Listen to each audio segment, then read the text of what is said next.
cute.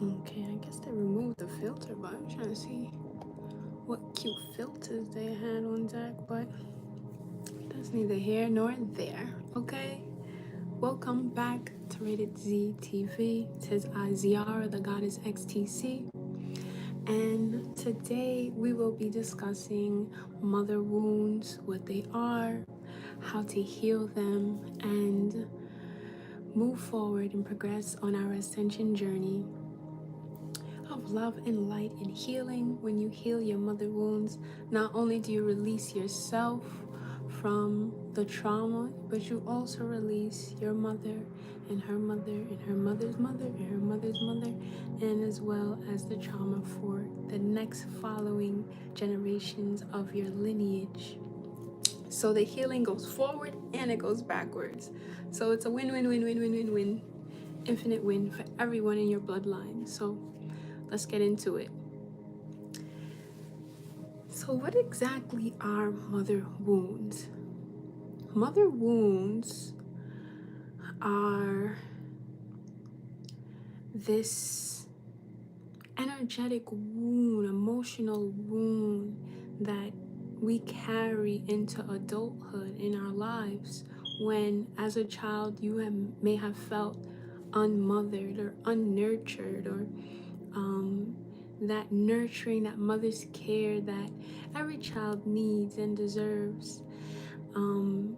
You may have grown up feeling like you didn't receive that to the full capacity, and so as an adult you are walking around not sure how to nurture yourself or care for yourself or find yourself worthy of love, and you may be seeking that motherliness in other people, in relationships, romantic partners, and so on and so forth.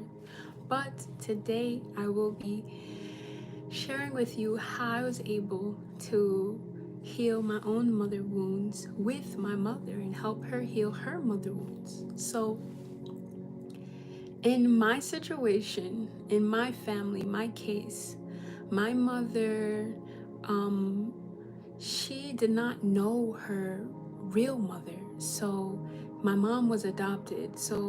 And her adopted mother had passed away short into her life.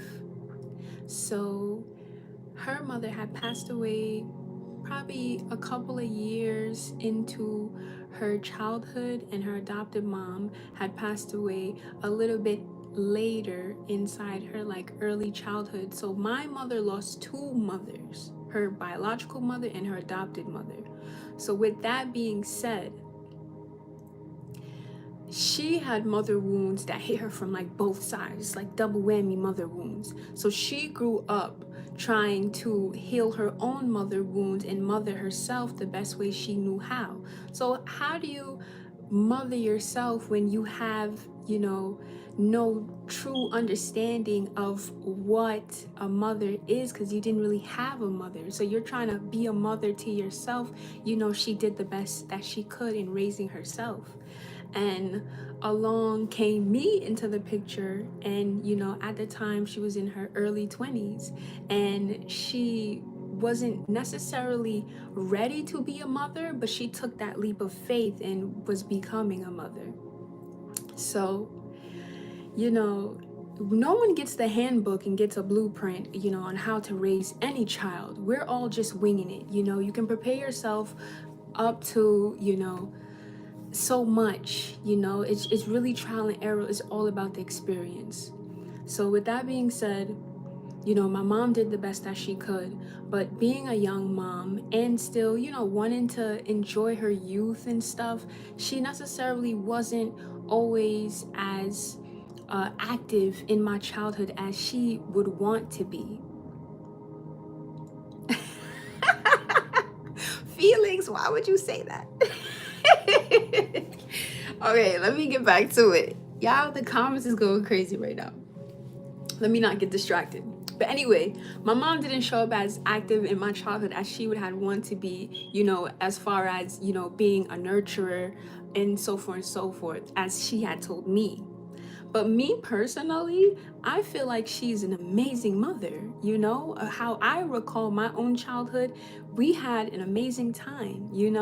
So now coming forth, having these conversations at adult to adult, she's very open and vulnerable with me. And I was able to come forth and let her know, like, there are some instances and I have some memories where I may have felt maybe a little neglected and so forth. But deep down, I always knew that you loved me and I always loved you unconditionally. And when we had these deep heart to hearts, we were able to release some baggage and the burden of expectations and, mistakes and just the learning curve of life. I was able to let her know, like, hey, so my mom would always come to me and say, hey, despite everything, I'm really proud of the woman that you have become. And I'm like, despite you, I'm the woman that I've become because of you. So please, take pride and honor and let me give you your flowers because you did that. And it's not despite of you, it's because of you. And my mom, she always would feel like maybe she wasn't the best mother, maybe she didn't do enough, but you were the best woman to do the job. God chose you for a reason and you did your thing. And so I give you infinite flowers forever and ever. And that's just that on that. So many times, especially one time, I've done shrooms with my mom. Like, we're like this. Me and my mom is really close. She is a fiery sag that's just aging backwards. She's a badass. If you've ever seen her, she looked like my best friend. She's just not aging. Like, she's just blessed like that. She's nice chocolate melanin, skin ain't cracking. She's a goddess, period. Like, straight goddess. And she's so open and she's so friendly and funny. She has the craziest dark sense of humor that it's just like nothing is off limits. Like nothing is off limits when it comes to the jokes. It's crazy. But anyway, yeah, my mom is amazing. She's an amazing woman, well-rounded, and she's not perfect, but she's the perfect woman to have raised a child like me as well as my brother, and we're extremely grateful for her. And what I was able to bless my mom and gift her with is my forgiveness. I blessed my mom with my forgiveness so that she can forgive herself and we can move forward and ascend together and heal our hearts, because she did the best that she could. We're all doing the best that we can. Nobody has a blueprint for life. No parent has a blueprint on how to be a parent for that specific child. We are learning as we go. We are actively in it, figuring it out. And once you're able to look at your own mother and, have that empathy, have that understanding for them that, hey, they did the best that they could with what they had going on. They were the best mother to you that they could be. They too are human. They too make mistakes. They too are trying to figure this life thing out just like you. So cut them some slack. Cut them some slack. Okay? Once you're able to look at your parents and say that to them and look at them as a human and take that title off of parent, take off the parent title and just look at them as human beings, that is when you are truly able to heal that wound. When you can see them for just the child that they are, that grew up into an adult and faced challenges and was riding the wave of life. Once you're able to look at them like that and say, hey, yo, I get it. I see you. I get it. I see you. It's not easy. We all trying to figure it out. Adults is still trying to figure it out. Okay? That's really what it took. At the core, it was forgiveness, It is forgiveness. And I was able to also help my mom heal her mother wounds, and being able to forgive her mother for just not being there. and there's a blessing in disguise for that, for anyone who feels like they have that mother wound because they had an absent mother in their life. There is grace and there's a blessing in disguise for that absence. God doesn't make any mistakes. Maybe they weren't meant to be in your life. Maybe, honestly, a mother's job truly is to bring the child into this world. That is her first big duty. It takes 9 months and then some to cultivate the vessel within their own body, the sacrifices that are made to get the spirit earth side within its own fleshy vehicle. That is a mother's first main mission. Once she does that, she gets her flowers. She did her job. Anything after that, that's a whole nother mission. It takes a different type of individual to be able to go forth and nurture a soul for minimum 18 years and then some. It's a lifelong job. It doesn't stop at 18, even if they're so-called an adult. It's a lifelong position. And it takes a special kind of nurturing woman to do that. But for the women who are just able and capable, or their mission was just to bring the soul earthside, you deserve your flowers too. Because that in itself wasn't easy. That was a whole journey in itself. And you did that, Your journey was set up different. And only you know, only they know why it had to be like that, as well as God. So we will not question the Most High on things like that. So, number one, main one, forgiveness. You have to be able to see your parents not as parents, but just as people, as your equal. And that is how you'll be able to heal the mother wound. Any type of wound that you have from any elders and higher ups who you may feel they have let you down, you have to be able to have empathy and grace and reason with them and be like, hey, you're human too. You are human too. You did the best you could, and you may have felt short. That was okay, but you tried, on the days that you did try. Some days they may have not tried, and we all have days like that. Granted, I'm not speaking on any traumas, any toxicities in the household. That is something different. I recommend seeking counsel to really heal the core and get to the core root of those that pain, get to the root of it in order to heal that pain. I'm not talking about any toxicities and traumas of that sort. I'm specifically talking about wounds emotionally felt from being neglected or being a lack of nurture and mothering, feeling a lack of love from any parental or guardians, okay? Different things. If you're facing the first situation, seek counsel to really unpack that baggage and that pain to truly get to the core of the healing. So, yes. Now, personally, my mom is very open. She's very open, and her main thing is she will try anything one time just to try it, see if she likes it or not, make her decision on it. She wants to be the one to experience it. She don't want to hear from other people. You feel me?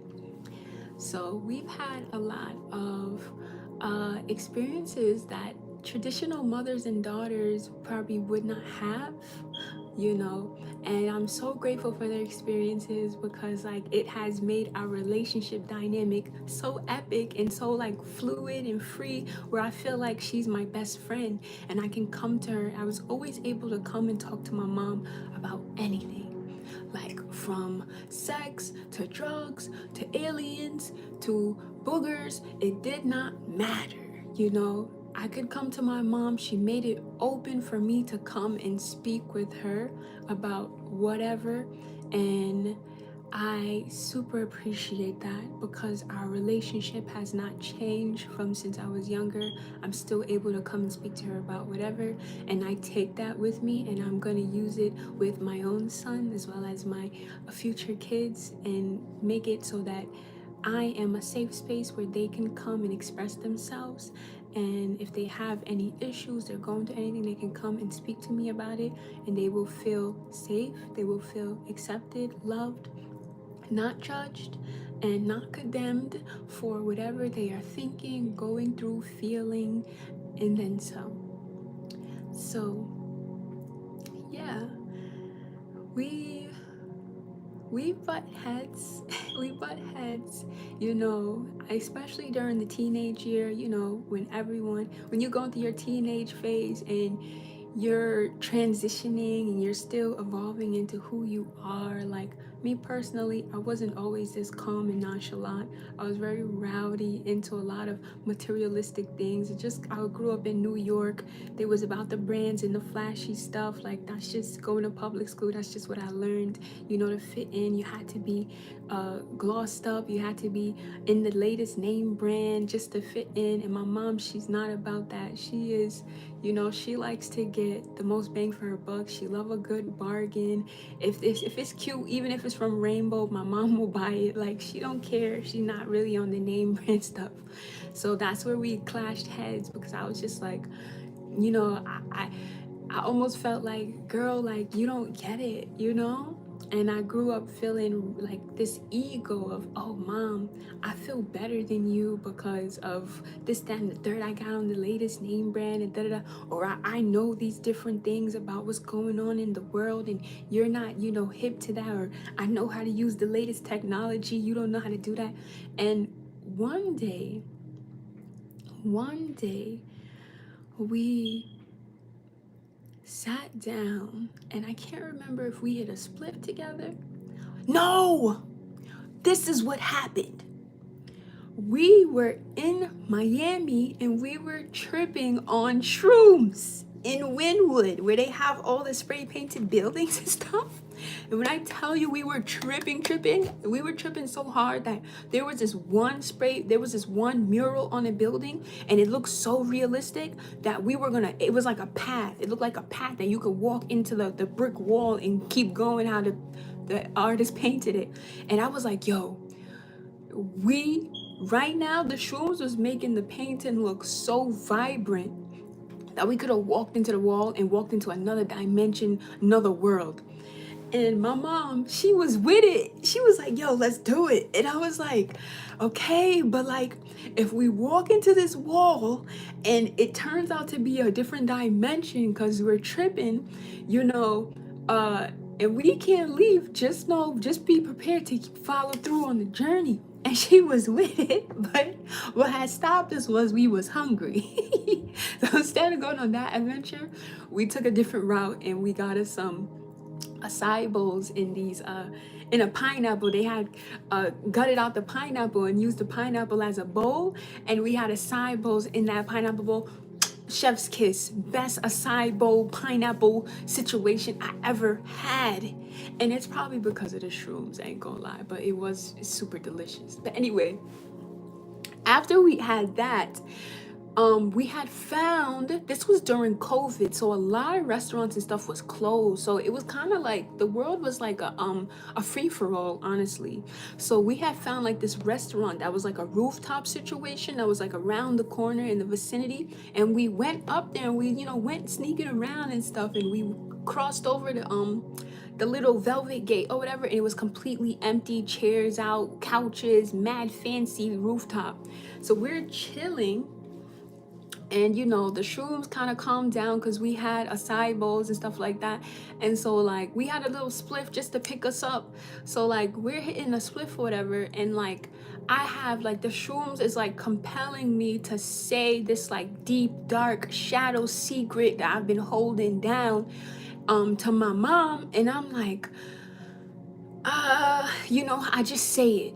And I was like, Mom, sometimes I feel like I'm better than you. and my ego makes me feel like that, but I don't want to feel like that because I love you and I know that, you know, you did the best that you could and we're just living different lives and we're from different times, different generations. Like I have access to different technology and this, that, and the third. And I really was vulnerable here, and I shared that shadow with her, and she was like, you know what, sweetie, you don't have to feel bad, you don't have to apologize, you feel me? Like the world that I came up in, that I cultivated for myself, I gave you that world as a foundation, and you were supposed to take that world and create whatever you desire and expand from that. Of course you're supposed to be better, you know. Of course you're a better version of me. You're like me 2.0. Yeah, of course you're the evolution of my DNA. Like, she didn't go into depth like that, but how I'm recalling it, that's what she basically said. Like, you're the evolution of my DNA, you know. Like, and right then and there, it's like my reality collapsed, and I looked at my mom and I seen myself in her face. I seen my own reflection. And you know, people ever tell you, oh, you look like your parents, but you feel like, I don't really see it. I feel like I got my own face, you know. I always kind of felt like that when it came to my mom. Everybody always told me, oh, you look like your dad, you know. And few people would say, you look like your mom. But when I looked into my mom's face, I seen the features. I seen it. I looked her in her eyes and I seen myself, and I just got it. And I just, like, every barrier that was around my heart, that, or resentments that I had to her, it just fell, and I just felt like crying and hugging her. There was so much love that I had for her, and respect and appreciation for who she is to me and just as a being. And I just, it all hit me so hard, all like a flood of emotion. It's like I was numb to it before, because sometimes we take our parents for granted, and they don't have to be here, you know. It's by the grace of God they wake up every morning, and they were able to wake up every morning to be there for you. You know, some people's parents didn't wake up. Some people don't have their parents, and sometimes we take the things that we have for granted. We take people for granted, and I can say that I had taken her for granted, you know. And right then and there, I was just so grateful for her. I was so thankful for her, you know. She did give me her world, you know.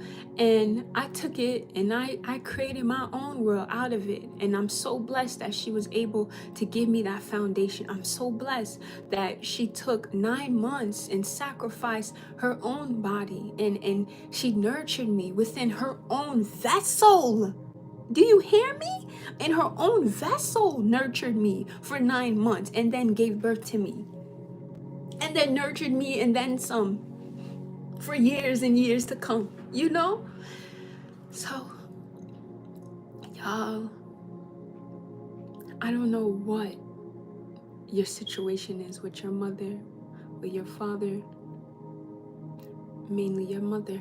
We're talking about mother wounds, so let's focus on the mother. I don't know what your circumstances are regarding your mother, but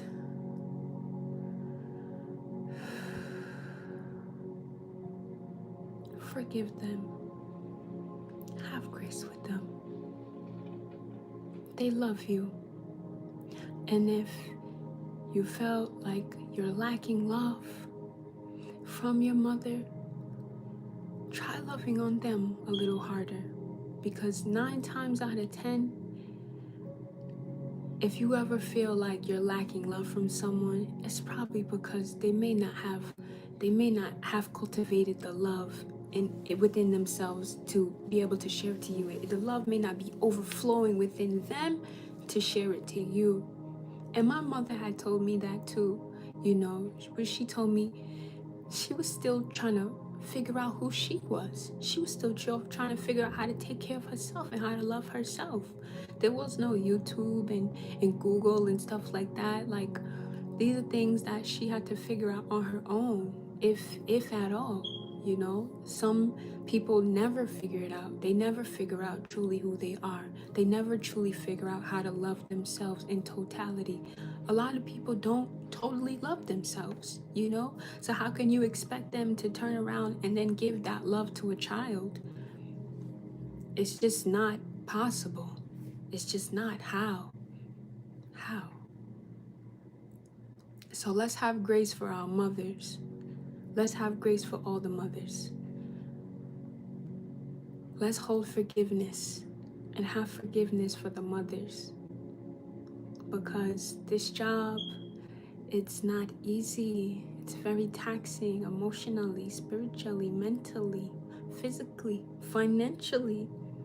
It's taxing, you know, especially on the single moms. Shout out to the single moms who just doing it, who's the mother and the father. Shout out to y'all, you know. The single moms, they doing the best that they can and they rocking it, you know. And just because they make it look easy don't mean that it's an easy job.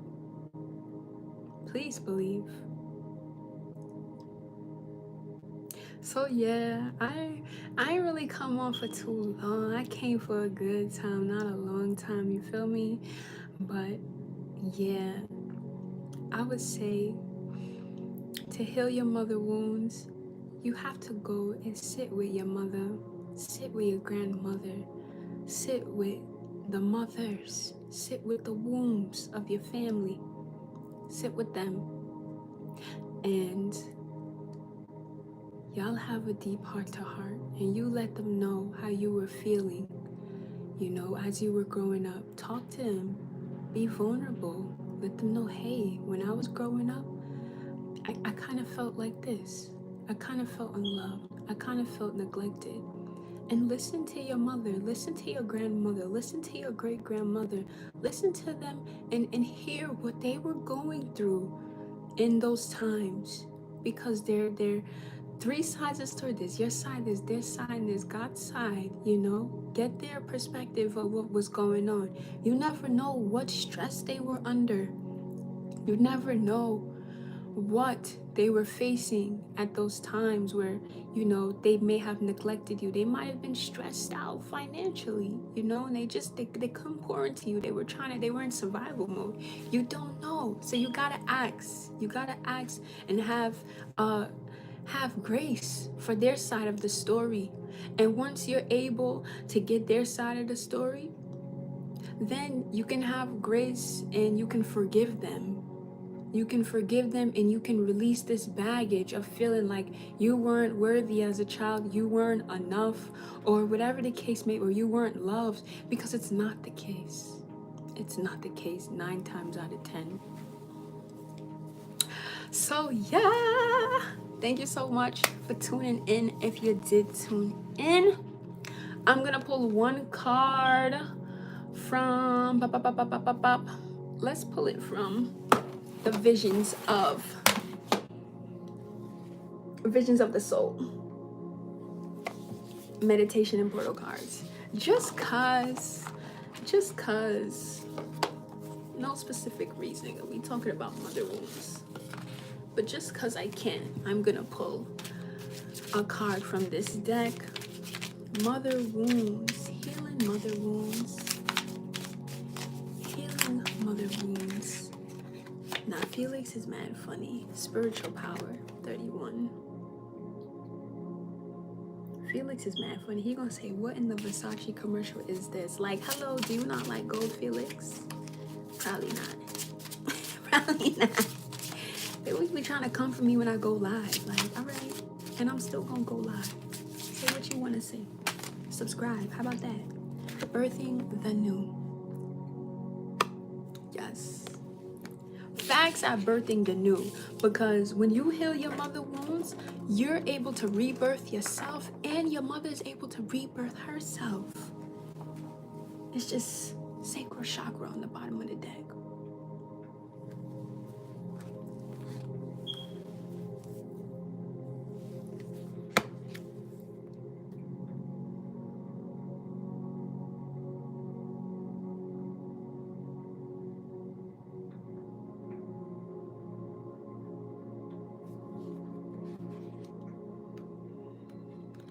Spiritual power.